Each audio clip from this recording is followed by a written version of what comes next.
Коми-сказка «Женское безделье». В одной волости жила крестьянская семья. Муж обрабатывал свои поля и луга, а жена хлопотала по дому и помогала мужу.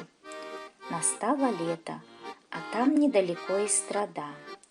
Каждое утро в раннюю рань жена будит мужа. Хозяин идет на сенокос, а хозяйка пока возле печи остается. Хлеб испечет, суп сварит. Затем в котелке несет мужу на луг. До вечера там с ним вместе наработается досыта. Поздненько уже придут домой, а хозяйка еще и корову искать пойдет, приведет во двор и уже в полночь подоит. Тем временем муж малость отдохнет. После того, как накормит мужа ужином, уже ночью когда-то жена приляжет поспать. Как-то раз лень стала крестьянину идти на сенокос. Жена утром будет, а он не встает, ворчит. «Довольно», — говорит. «Иди сегодня туда ты. Я день-деньской тружусь, а ты в это время спишь. Останусь сегодня твоим женским бездельем заниматься, домашнее хозяйство вести». «Ну, ладно, оставайся», — отвечает жена. «Убери тут все. Завтра воскресенье, и домашних дел набирается полно. На луг можешь и не приходить.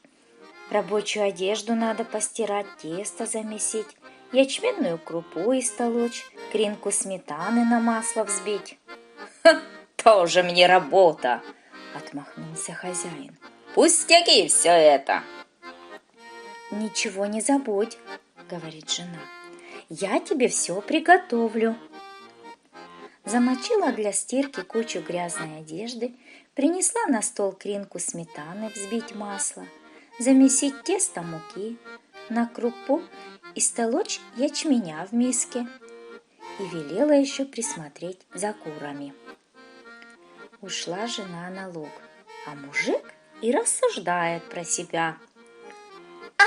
Рановато пока, можно еще и поспать. Ну и растянулся на лавке.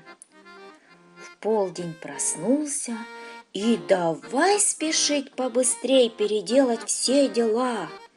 За что же в первую очередь взяться, думает.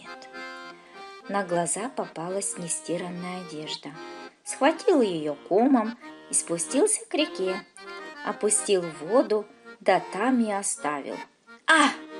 Пусть промокнет подольше, прополощется, а после я развешу сушить на солнце. Одно дело сделано. Пришел домой, насыпал в квашню муки, залил водой. Пусть малость закиснет, говорит. Затем из миски высыпал ячмень в ступу и собрался было толочь. Но тут вдруг цыплята запищали, проголодавшись. Поймал их, всех за ноги привязал на одну нить, чтобы не разбежались, и выпустил с наседкой мамой на улицу.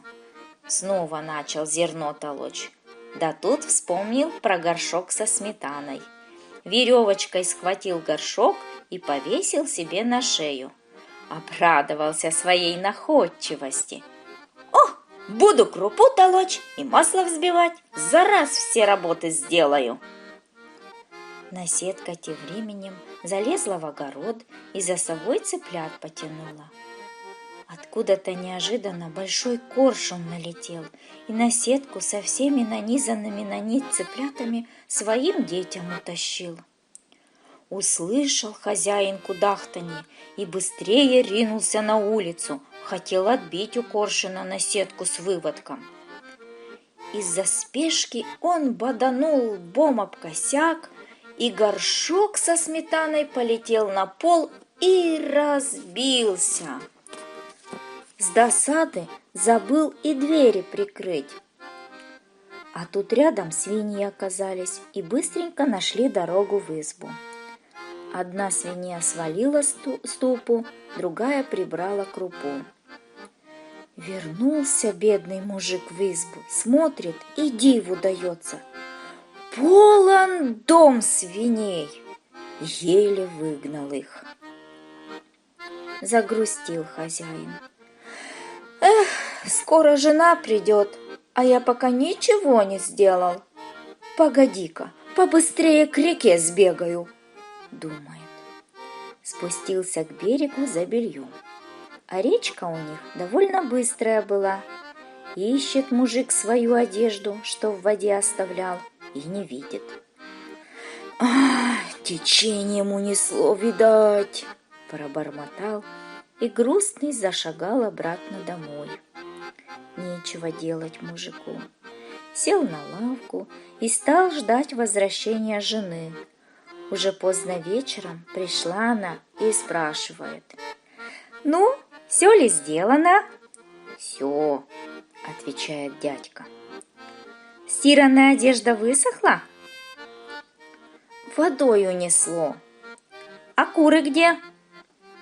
«Черный коршун их склевал». «А тесто где? Крупа истолчена?» «Свиньям в глотку попало».